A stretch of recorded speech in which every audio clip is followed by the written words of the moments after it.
When we physicists look in outer space for alien life, we don't look for little green men. We look for type 1, type 2, and type 3 civilizations. A type 1 civilization has harnessed planetary power. They control earthquakes, the weather, volcanoes. They have cities on the ocean. Anything planetary, they control. That's type 1. A type 2 civilization is stellar. They've exhausted the power of a planet, and they get their energy directly from their mother star. They just don't get a suntan on a weekend. They use solar flares. They use the power of the sun itself to energize their huge machines. Eventually, they exhaust the power of a star, and they go galactic. They harness the power of billions of stars within a galaxy. Now, for example, Buck Rogers would correspond to a type 1 civilization, a planetary civilization. Star Trek and the Federation of Planets, who have colonized a few star systems, would correspond to a type 2 system. And the Empire of Star Wars would correspond to a type 3 civilization. Now, what are we on this scale? We are type 0. We don't even rate on this scale. We get our energy from, not from stars or galaxies, we get our energy from dead plants, oil and coal. But we can calculate when we will attain type 1 status, in about 100 years. Now, every time I read the newspaper, I see evidence of this historic transition from type 0 to type 1.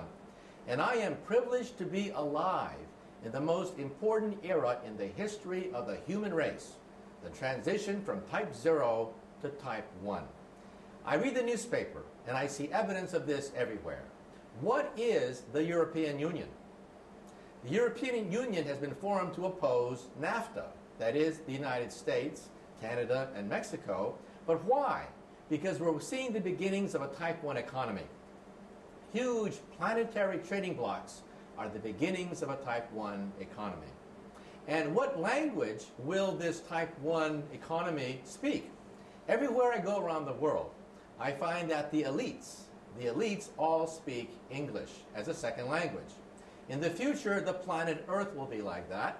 Everyone will speak their own native language, but on top of that, there will be a type 1 language, probably English. There's also going to be a type 1 culture and a type 1 political system as well. You can go anywhere on the planet Earth and show people pictures of two individuals that are instantly recognizable by any human, Madonna and Arnold Schwarzenegger. In other words, we're talking about Hollywood movies. We're talking about rock and roll, rap music, blue jeans. That's going to be the planetary culture of the planet Earth. And what is the Internet? The Internet is the beginning of a type 1 telephone system. That's all it is. And so this transition is perhaps the most important transition of all time. Some people don't want it. They fear this transition because this transition is to a planetary civilization tolerant of many cultures. These are the terrorists. In their gut, they fear this because they know they are witnessing the birth pangs of a beginning of a new planetary civilization, and the terrorists want nothing to do with it. This transition is also the most important because it's not clear if we're going to make it. When we look at outer space, we see no evidence of type 1, 2, or 3 anywhere. No evidence whatsoever. The mathematics say that there should be thousands of type 1, 2, and 3 civilizations in the galaxy. We see no evidence of any whatsoever. And why is that? Because the transition from type 0 to type 1 is the most dangerous of all transitions. We may not make it. It's a race against time. On one hand, we have the forces of integration, the forces of tolerance, a multicultural fabric emerging before our eyes.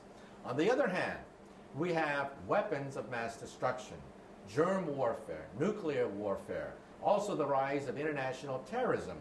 They are obstacles to reaching a type 1 civilization. So in other words, perhaps they didn't make it in outer space.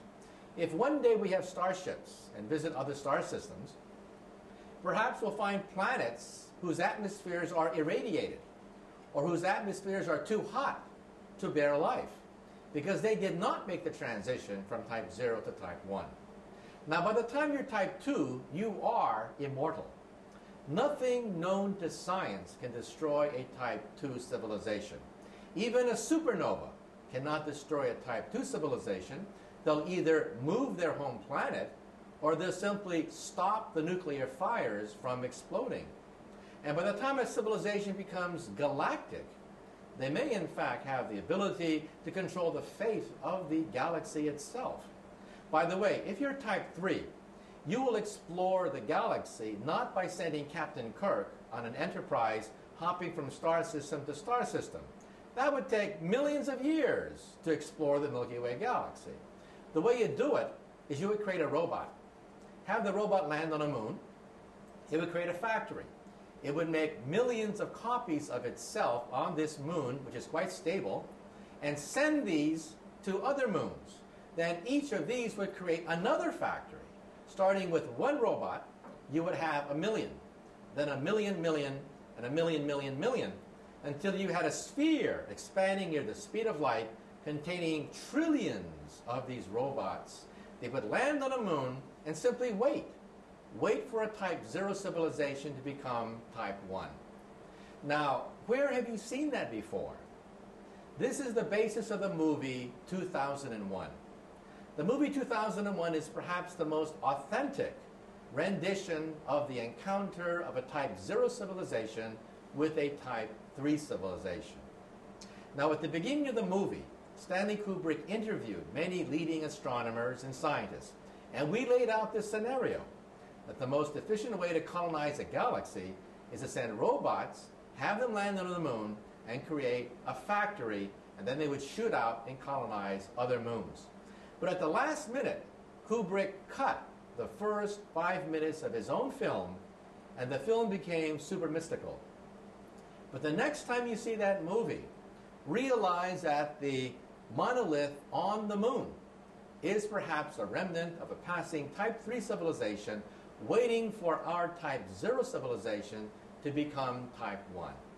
And how long before we have an operating moon base capable of detecting such a monolith? Perhaps 100 years. So again, the generation now alive and our grandchildren are the most important generations ever to walk the surface of the earth. We are the generations that will determine whether we make the transition from type 0 to type 1 or we destroy ourselves because of our arrogance and our weapons.